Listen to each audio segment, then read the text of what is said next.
Tā, sveiki. Šajā pamācībā es jums pamācīšu jaunu animācijas triku.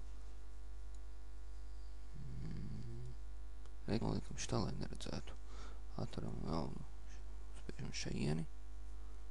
Un ar pultiņām, kas ir uz klaviatūras, spiežam uz priekšu. Ņemam nākamo layeri, atveram nevis layeri, bet frame. Un visu laiku šitādā veidā uz priekšu.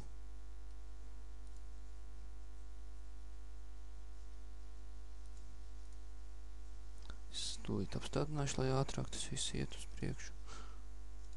Tā, nu ko, es esmu to izdarījis, un šeit var redzēt, ir